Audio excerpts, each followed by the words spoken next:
खुलासा, सबसे बड़ा पर्दाफाश। लॉरेंस बिश्नोई के जेल वाले इंटरव्यू पर फिर मचा बवाल। लॉरेंस बिश्नोई को जेल में कैसे मिला स्टूडियो जैसा सेटअप? 2023 में भटिंडा जेल में रहने के दौरान बिश्नोई ने कैसे दे दिया इंटरव्यू? नमस्कार, आप देख रहे हैं जनतंत्र डिजिटल। मैं हूं शिल्पा आपके साथ और आज बताएंगे आपको डीजीपी ने तो लॉरेंस का वायरल इंटरव्यू नकारा, तो पंजाब पुलिस को फिर किसने फटकारा? क्या छिपाया जा रहा है? क्या है जेल से लॉरेंस के इंटरव्यू का पूरा सच? देखिए आज। लॉरेंस वायरल इंटरव्यू मामले की हाईकोर्ट में सुनवाई। एसआईटी ने पेश की रिपोर्ट, हुआ पर्दाफाश।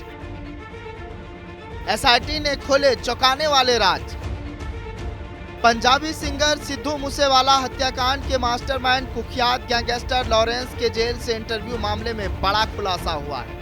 गैंगस्टर का पहला इंटरव्यू पंजाब के सीआईए खड़र में पुलिस कस्टडी में हुआ, जबकि दूसरा इंटरव्यू राजस्थान की जयपुर स्थित सेंट्रल जेल में हुआ।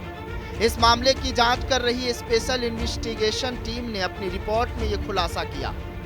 लेकिन जब लॉरेंस का इंटरव्यू पहली बार सामने आया तो सवाल उठे कि एक खूंखार अपराधी को इलेक्ट्रॉनिक उपकरण का इस्तेमाल करने की इजाजत कैसे, वो भी जेल के अंदर। जब सितंबर 2023 में बैक टू बैक लॉरेंस के 2 इंटरव्यू लोगों ने देखे, वो भी जेल के अंदर से, तो हर कोई सकते में आ गया कि ये क्या हो गया, कैसे हो गया।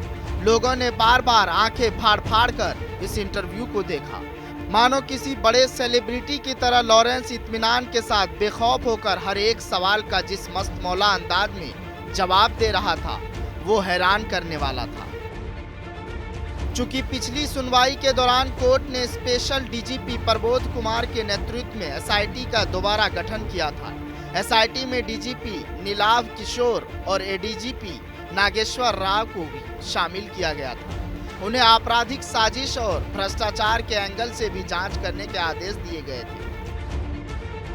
इससे पहले भी कोर्ट ने पंजाब पुलिस को फटकारते हुए पूछा कि डीजीपी ने यह क्यों कहा कि पंजाब की जेल में कोई इंटरव्यू नहीं हुआ और इसमें शामिल अधिकारियों पर आपराधिक षड्यंत्र अधिनियम की धारा 120B क्यों नहीं लागू की गई। पहले इंटरव्यू में मूसेवाले के कत्ल की जिम्मेदारी ली। लॉरेंस का पहला इंटरव्यू 14 मार्च 2023 को ब्रॉडकास्ट हुआ था। इसमें लॉरेंस ने सिद्धू मूसेवाले का कत्ल करवाने की बात कबूली थी। लॉरेंस का कहना था कि मूसेवाला सिंगिंग की बजाय गैंगवार में घुस रहा था। उसके कॉलेज फ्रेंड अकाली नेता विक्की मुंडेखेड़ा के कत्ल में भी मूसेवाले का हाथ था, इसलिए उसे मरवाया। एसआईटी रिपोर्ट के मुताबिक ये वही इंटरव्यू है जो उसने सीआईए की कस्टडी से दिया। दूसरे इंटरव्यू में बैरक से कॉल करने का दिया सबूत। लॉरेंस ने अपने दूसरे इंटरव्यू में जेल के अंदर से इंटरव्यू देने का सबूत भी दिया। उसने अपनी बैरक को भी दिखाई और बताया कि उसे बाहर नहीं जाने दिया जाता, लेकिन मोबाइल भी उसके पास आ जाता है और सिग्नल भी। लॉरेंस ने अपने इंटरव्यू में कहा कि रात के समय जेल के गार्ड बहुत कम आते जाते हैं, इसलिए वो रात को कॉल कर लेता है। लॉरेंस ने मोबाइल के अंदर आने के बारे में भी जानकारी दी थी। लॉरेंस के अनुसार मोबाइल बाहर से जेल के अंदर फेंके जाते हैं। कई बार जेल स्टाफ उन्हें पकड़ भी लेता है, लेकिन अधिकतर बार मोबाइल उस तक पहुंच जाता है। पंजाब के डीजीपी ने खारिज किया था दावा। गैंगस्टर लॉरेंस के इंटरव्यू जारी होने के बाद पंजाब पुलिस पर सवाल उठे थे। इसके बाद पंजाब के डीजीपी गौरव यादव ने प्रेस कॉन्फ्रेंस बुलाई, जिसमें उन्होंने दावा किया था कि इंटरव्यू भटिंडा या पंजाब की किसी भी जेल से नहीं हुआ है। डीजीपी ने लॉरेंस की 2 तस्वीरें दिखाते हुए कहा था, जब लॉरेंस को भटिंडा जेल लाया गया था तो उसके बाल कटे थे। हाईकोर्ट ने पिछले फैसले में कहा था कि लॉरेंस के इंटरव्यू का टेलीकास्ट होने के बाद संभव है कि अपराध का ग्राफ बढ़ा है। ऐसे में डीजीपी बताएं कि मार्च 2023 से लेकर दिसंबर 2023 तक 9 माह में फिरौती, अपहरण और गवाहों को प्रभाव में लेने के कितने आपराधिक मामले दर्ज हैं। फिलहाल गुजरात जेल में बंद है लॉरेंस। गैंगस्टर लॉरेंस इस समय गुजरात की जेल में नशा तस्करी से जुड़े केस में बंद है। उसे अहमदाबाद के साबरमती में हाई सिक्योरिटी जेल में रखा गया है। हाल ही में उसके पाकिस्तानी डॉन से ईद की बधाई को लेकर वीडियो कॉल की रिकॉर्डिंग भी वायरल हुई थी। आतंकी गैंग की तरह लॉरेंस का स्लीपर सेल।